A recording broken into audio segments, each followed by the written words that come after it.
You do if you came across someone overdosing on fentanyl, if you believed you too could die just from being near the drug. You might think twice before giving them medical help, and that's what health experts from across the country are worried about with what one researcher calls a myth.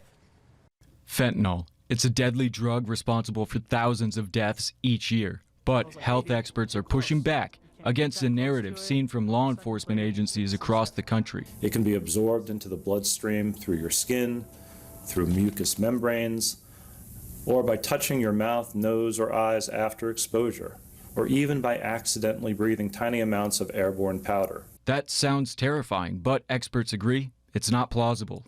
See, the idea that it's floating in the air, the idea that it's on your skin and can kill you just hasn't been borne out by science.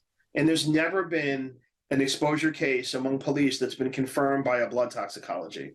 Dr. Brandon Del Pozo is a researcher and assistant professor at Brown University. He's also a former police chief. You have an armored vest, you have a seatbelt, but what do you do about the drug that you can't see that makes you die in minutes? Del Pozo isn't alone. Experts across the country agree. Dr. Jennifer Carroll, an associate professor with NC State University, says the messaging isn't just unfounded. It's taking a toll on law enforcement who are most likely to deal with the drug on a regular basis. You don't just tell people that they're probably going to die. And yet many of us have told law enforcement officers that they are at risk of a fatal injury when it's not true. I think that's incredibly cruel. Johns Hopkins emergency physician and medical toxicologist Dr. Andrew Stolbach says this narrative can have deadly consequences, not just for law enforcement or first responders. If somebody's afraid to help them, that could literally cause somebody to die or be seriously hurt. Incidents of police officers going unconscious and experiencing health concerns are real, but experts say the symptoms aren't consistent with an opioid overdose. What these officers are suffering from is not opioid poisoning. It doesn't make you anxious and dizzy and sweaty and doesn't raise your heart rate and raise your breathing. In fact, it does the opposite of all of those things. If you're concerned about coming into contact with the drug, Stolbach says there's a logical way to think about it to help ease your mind. Why didn't any of the people that handled the drug all the way up to that point get sick? Like people that put it in the package or the people that were driving the car.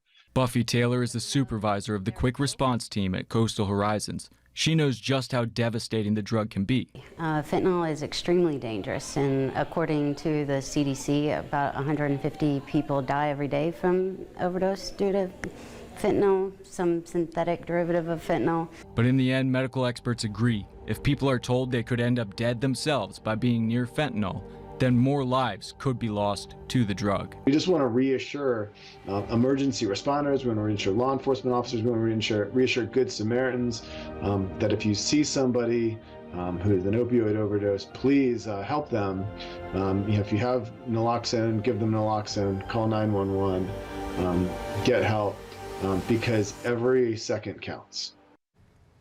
And again, the only safe way to take fentanyl is if a doctor is giving it to you at a hospital setting. Experts agree it's best to avoid touching it or getting it on your skin, but want people to know that even if you do get exposed, it's highly unlikely that you'll have any side effects at all. Michael Prats, WECT News.